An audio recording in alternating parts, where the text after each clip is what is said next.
I am Al Subbloie. I'm the president, CEO, and founder of Butterfly. Butterfly spelled with two D's instead of two T's.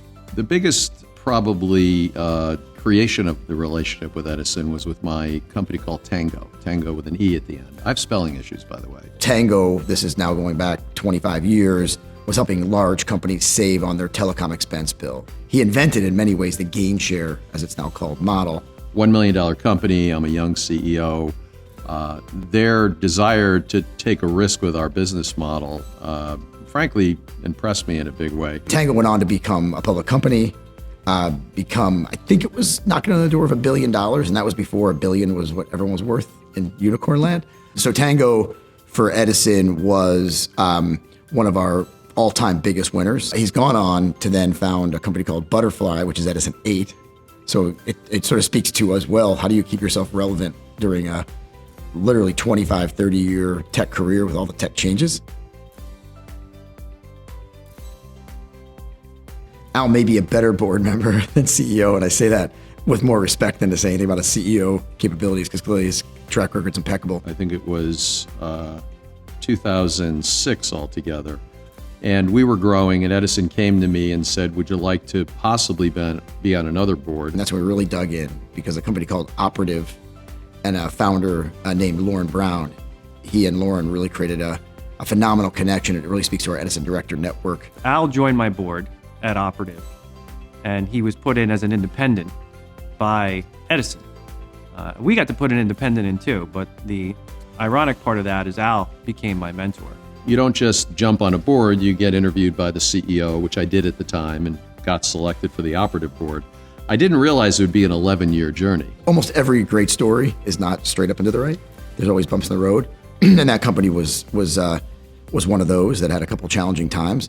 But he really leans in and rolls up his sleeves. I developed a relationship with Lauren because he was a key leader in the company, different probably than the Edison folks.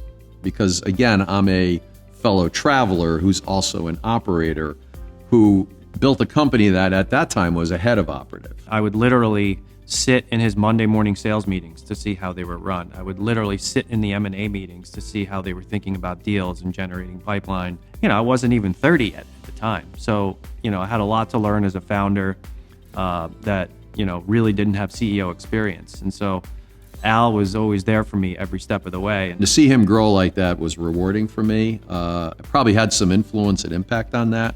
And we ultimately, together, led the successful sale of Operative to Francisco Partners for a very positive return for Edison and frankly all the shareholders. As a director, to sort of have that empathy and have some humility, knowing how hard it is to build a company, all those are they're skills you must have to be a great director. And some are, stronger than others. He's one of the best. And that was our way to, kind of pay tribute to those who go way above and beyond. And I was the first.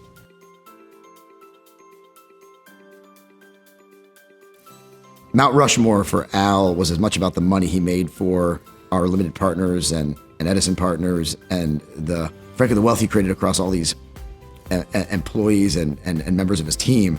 But for me, there was sort of this, you can always count on him across this time.